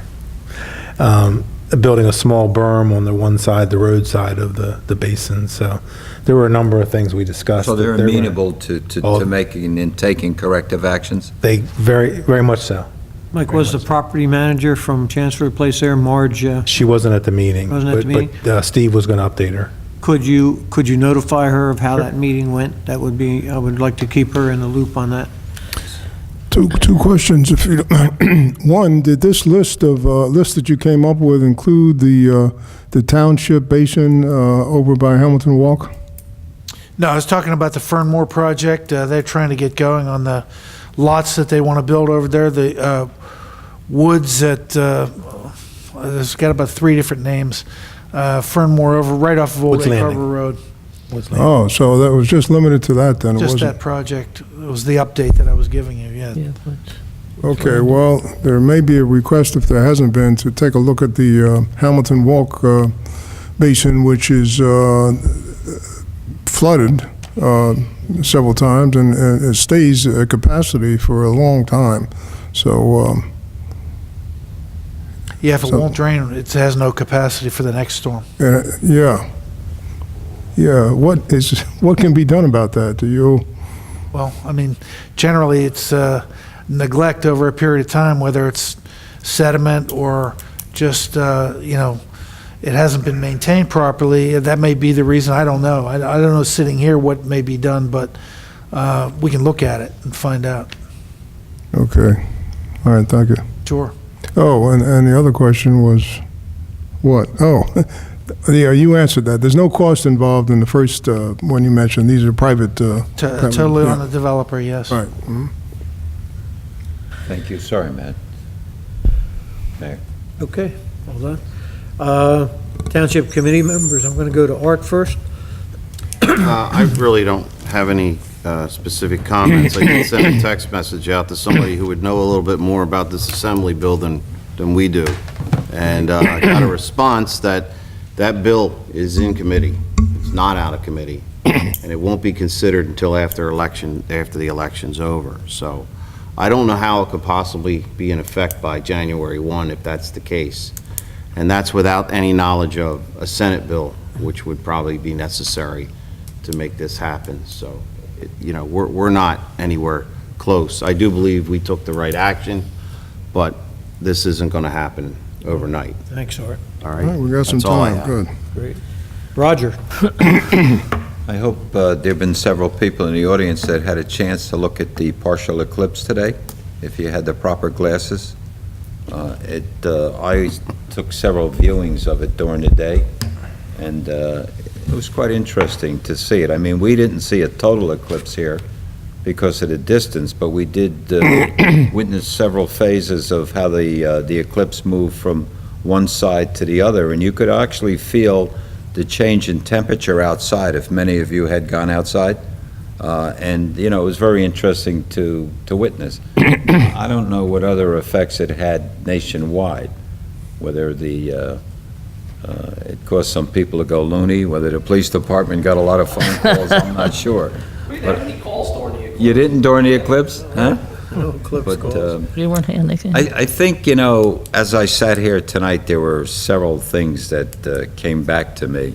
I mean, we have made a commitment 10 or 11 years ago to focus on basins, and obviously this year we've seen a lot of rainfall.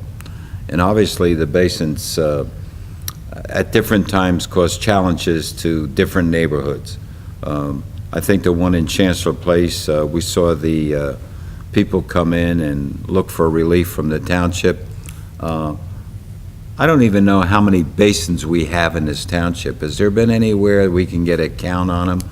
And anywhere, I mean, we're going to have to at some point in time, and I know, Brett, you're sitting back there not smiling, that we're going to have to be monitoring these, just like we do with the Vector machine and pumping out the different storm drains. We're going to have to look at these basins, and we're going to have to hold, in some respects, some people accountable for it. Now, if we're accountable for it now, this is something we better look at going forward. The scary thing about all of this is if this thing, and as Art talked about with the county assessment goes in, and all the other things that we're looking at doing in our municipality by planning ahead, we don't know if any of it could be upstage if something like this goes in, and we don't know what impact it's going to have on our finances. That's the scary part about it. I think all of us would like to be fiscally conservative and financially responsible, but maybe it's a good thing that we have some money and some latitude in our bonding ability in this township. The downside is, if it could hit us, it could hit any other municipality. And that's the frightening thing about it, and you know it well, Kevin, It's right? coming. DEP really issued the correspondence this year that said they're going to start holding the municipalities' feet to the fire with regard to all their basins. The municipalities are going to be responsible for making sure basins are functioning according to the way they were designed and approved. So it's coming. And you know, Art, I mean, and you always are concerned about it, as others are. You look at the number of employees you try to keep on your staffing level, but all of this does create more work for other different departments within the township, okay? Potentially open-ended, too. It is open-ended, okay? Absolutely. And it's scary, isn't it? Very much so. It's, I mean, not to dramatize it, but the open-endedness is certainly leaves a lot to question. There's really no firm answers as to where that scope of responsibility may end. And also, Bob, I think from your perspective, I mean, have we looked at any, we haven't seen any come where there could be litigation over them, correct? The potential is there. The only litigation that exists is ones where the township is a plaintiff seeking to enforce. Seeking to enforce. Where do we stand with state mandate, state fund? By the Is way, this something we can get? I asked a few They're gonna take legislators care of about this, that, right? and they don't Thank ever you. I answer appreciate the that. question. I wonder why. But they vote for it, don't they? Hmm? Do they ever realize the consequences of it, or are they just trying to put numbers up? Where does that stand? Does that have any validity at all these days? The state Charlie, have you mandate, ever state heard fund? anything like that? I mean, you've been around, and you get to Trenton and with the mayors and everything. They passed it years ago, but they don't necessarily. Fund it. Because here's a prime example of something that, yeah. Are you saying they don't follow their own rules? Oh, yes. Do we have any standing in appalled. that? With state mandate, state pay? Or would it be That is something a question frivolous? that I would hasten to try to answer right now, because I would totally be shooting from the hip. Even given days of investigation, I think I would come back to shooting from the hip. So, I don't want to guess, Roger. I'm gonna let you off the hook, Do Bob. we have standing answers? Anybody that's paying a bill on a state mandated project theoretically has standing to bring an action, yes. But I haven't read the bill. Okay. You're right. It's a scary thing. All of it is scary. So, and I think we have to, that's why it's very important for all of us to be informed all the time and get as much information as we can, so that when we say yes or no, that we know what we're talking about. And they've really heightened our attention to paying attention to the basins as they're being built and making sure that the soils are excavated, that they're really, causes the, you know, us There to has to be some really be keenly aware of what's. some measure to hold the developers, especially the ones that build these large projects where there's substantial basins involved. What's the recourse? Forget about, I mean, we worry about bonding companies, but I think what we found over time is when the developer went bankrupt, some of the bonding companies went also. So where do you stand with it? Absolutely. I mean, you know, does it come down to some kind of an assessment to the property owners? I don't know. I think It's scary. crossing a threshold into a legal abyss at that point, and you know, it's no longer an engineering question at that point. Who's responsible?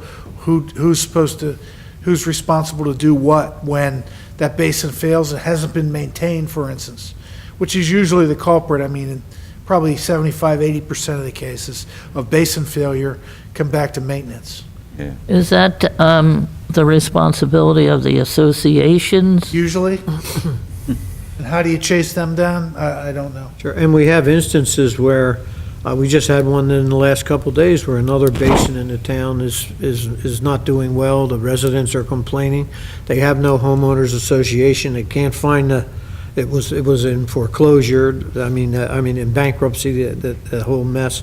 And we're in the process now of looking into that. So there's constant, new things coming up on some of the basins. Even on the private side, we have clients which we see basins evolving, and we're notifying them regularly. And that just seems to go by the wayside, these notifications. We're telling them, you got to stay ahead of your basin, and they just aren't. Wow. Thanks, Mayor. Thank you. Rodney?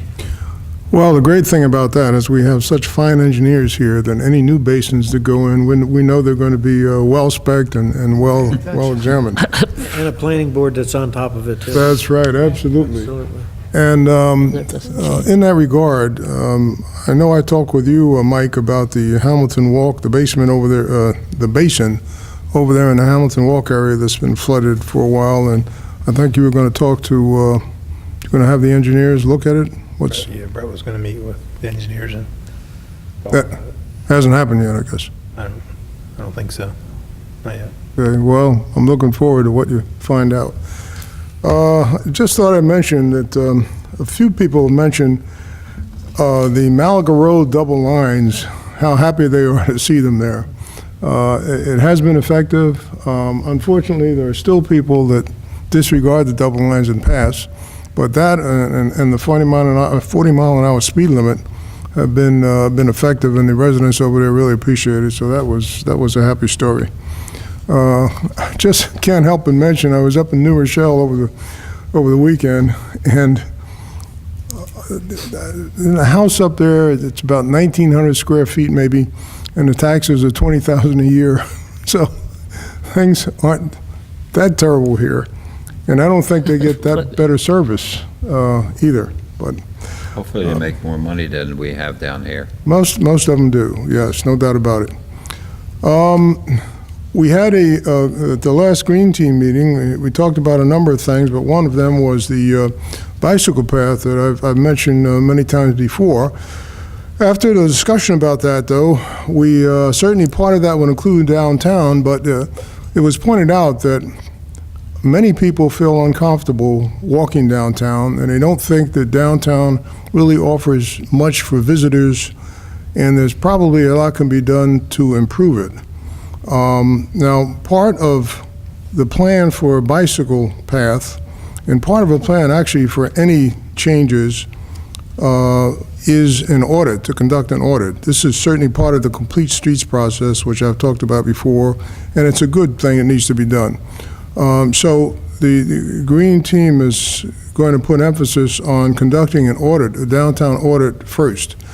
And this would look at things like parking signs, and I know we do have some parking signs up now, right? I don't know whether that's complete yet, but supposedly there are, 500 parking spaces identified by John Ash. John Ash, and hopefully these signs eventually will show people where these parking spaces are. And maybe after an audit, there'll be a need for some additional modifications. But the team, first of all, wants to recognize that there is a neighborhood plan that's been approved, and there are these amendments that we just talked about. So anything that will come out of the audit would be based, using those as a base and improving that. You say they feel unsafe walking downtown? Well, Or listen, maybe I was uncomfortable. Yeah, uncomfortable and unsafe crossing the streets. There was, In downtown? we know we've had a very significant member of our committee that was hit by a car out there. We've also had, Jaywalking. You did we have weren't to add supposed to that. mention that. Sorry, John. But with good signage, maybe that wouldn't happen. We've had another member of the community that was hit on that street, and I'm sure there've been many others. But it was pointing out the traffic light there is the signage on the timing and the lighting and whatnot leaves a lot to be desired. And there are a number of things about the downtown. In the some of the renditions I've seen, the complete street renditions, take into account things like maybe having a bench every now and then, or having some plants, and there are a whole lot of things that can be taken into account and that can be done to make walking down there more pleasant and more enjoyable. When I visited China, I was impressed with the fact that the Chinese even provide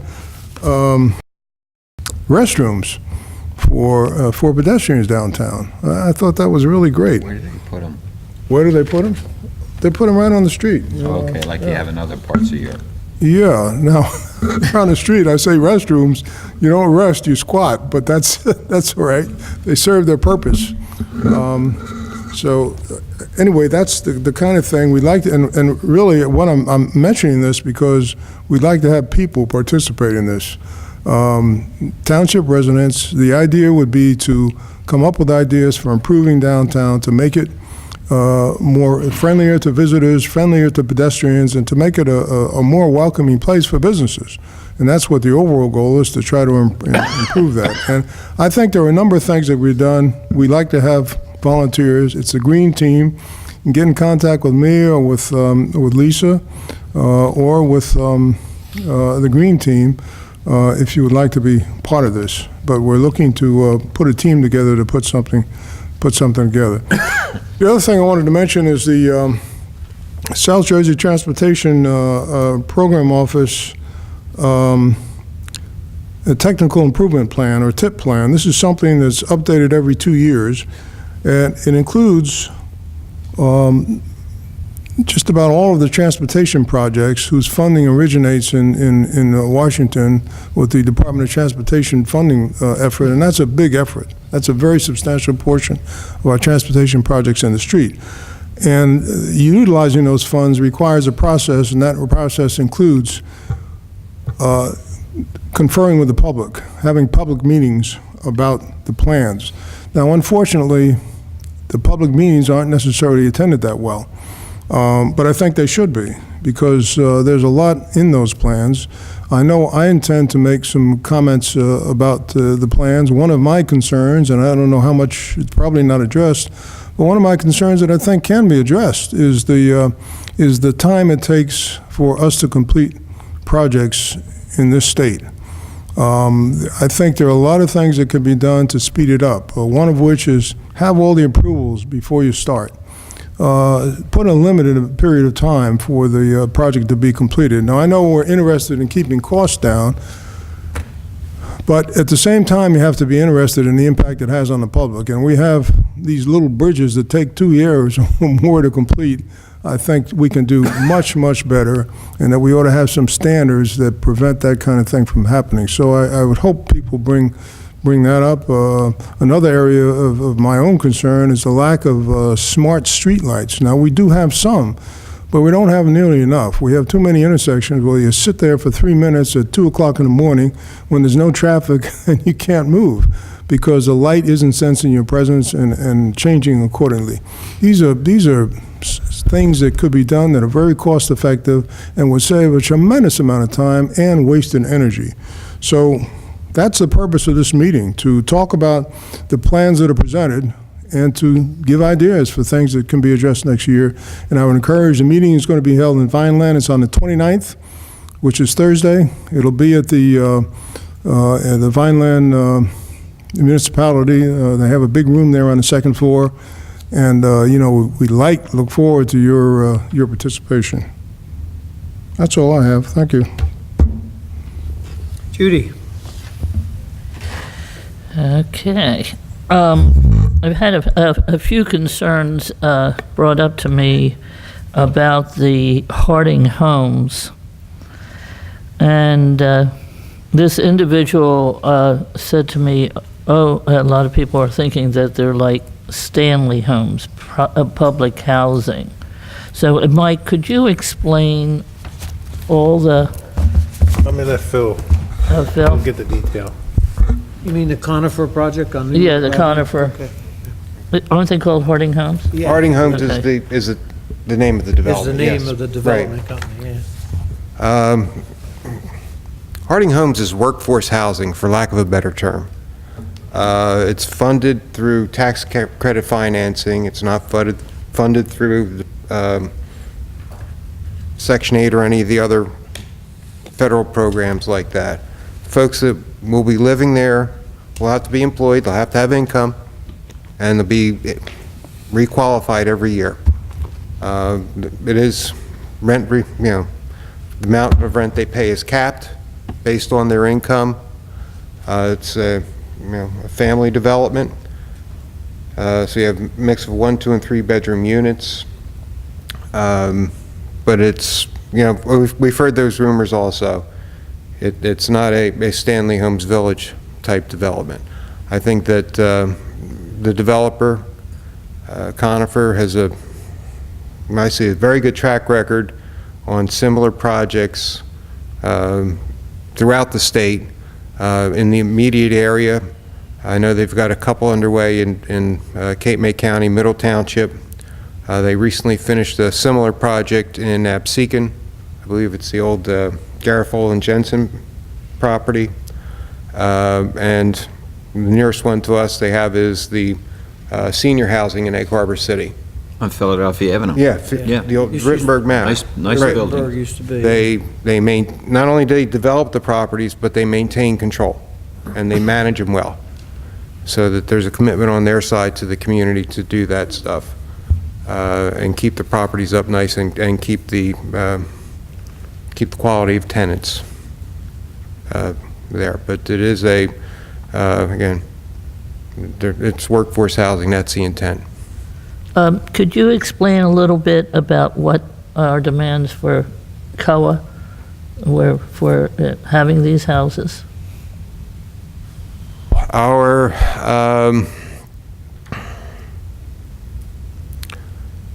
And what is COA? well, COA is non-existent. It's non-existent. At this point in time. Our affordable housing obligation through the second round of the Council on Affordable Housing mandates was 327 total units that we needed to provide. Some of them we have provided for, or have been provided for in the township through special needs housing primarily.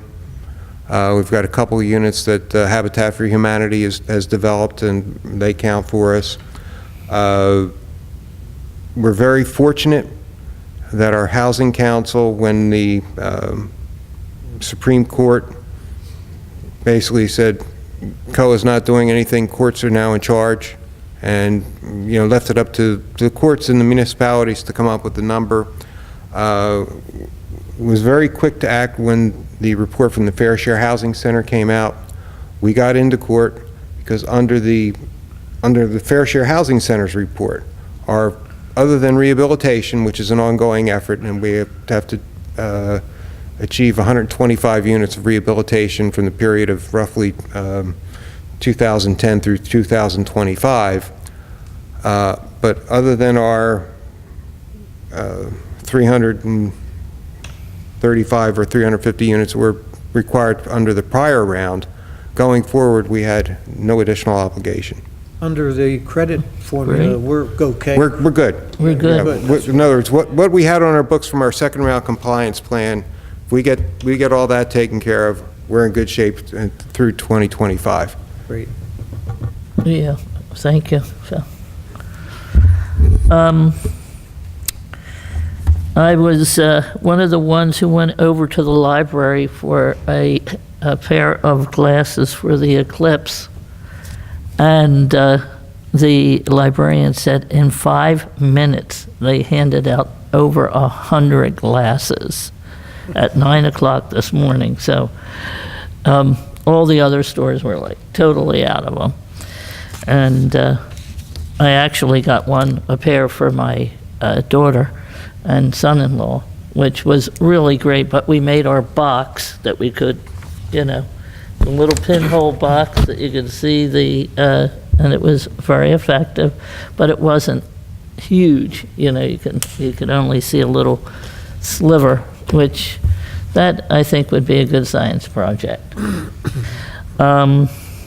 One of the other things that I've noticed, and I know it isn't our responsibility, it is the state's responsibility to keep our roads mowed and looking like we're not a third world country, where all the medians and all the grass that is growing on those dividers.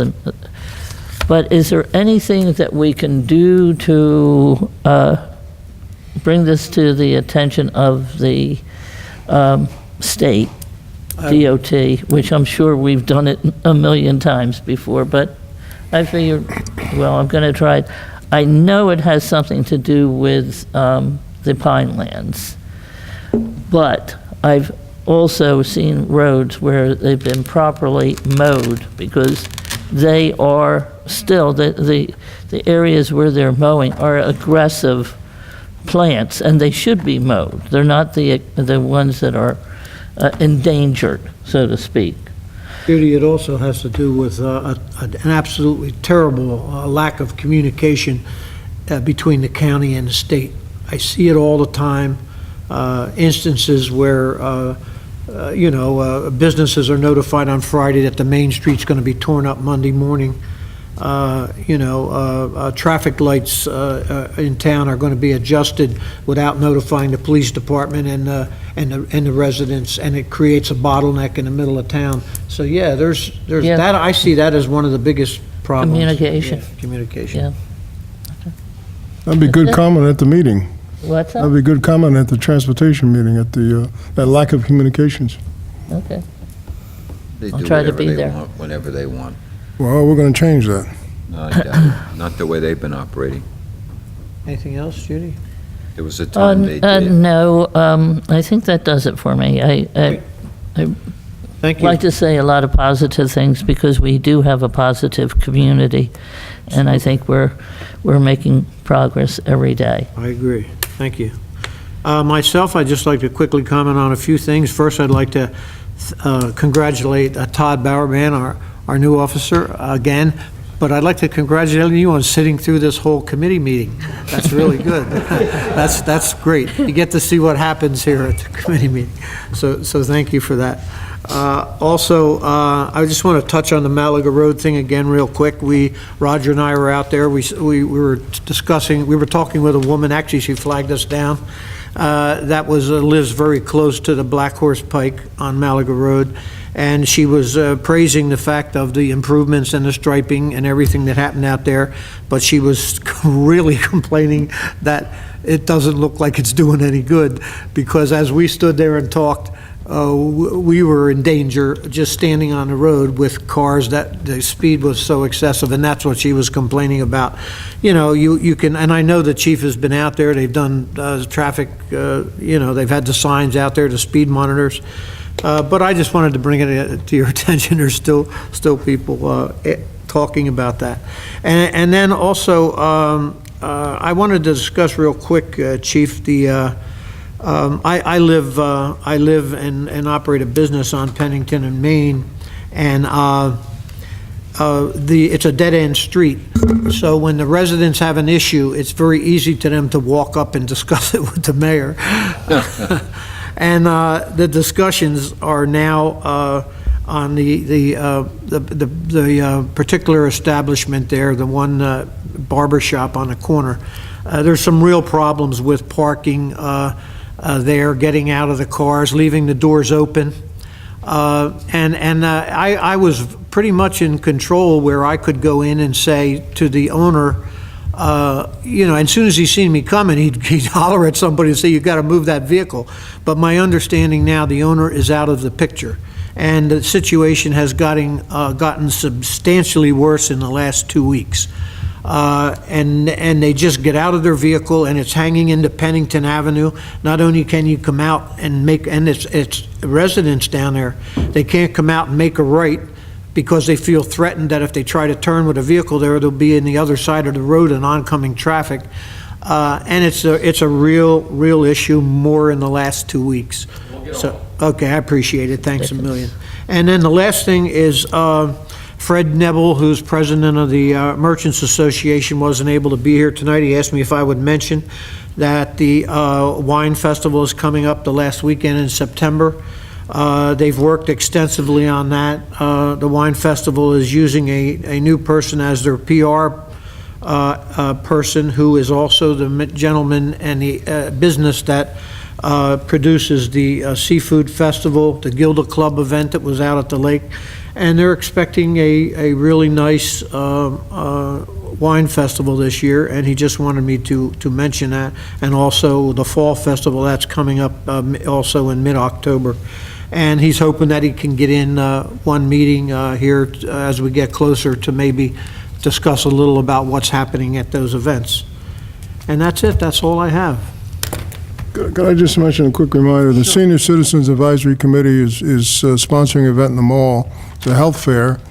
Gee whiz, I think, what is the date? Do you remember? It's 11th or 17th? No, I think it's the 17th. 17th, I'm not okay. positive about, but it's the Senior Citizen Advisory Committee. Advisory 17th? Committee at the Hamilton Mall, yes. Right, and it's going to be very good. I know they have a number of people that are going to be there, so just a reminder. I actually just signed the contract today for the mall. There were some issues that had to be corrected. We got them corrected, and the copy of the contract was sent on to Diane Fox. Okay, So good. she should be in good shape, but of course, anything that anyone can do to help her with that project would be great, because it's really a good group. 16th? You sure? Yeah, Okay, 16. 16th. Okay. You got time to What? notify. And now we'll open it up for public comment. Is there anyone in the public that would like to speak? Move to close the public portion. Second? Well, that was quick. Motion and a second, all in favor? Aye. Aye. Against, abstain. Motion to adjourn. Second? All in favor? Aye. Aye. We're adjourned. Thank you very much, folks, for coming.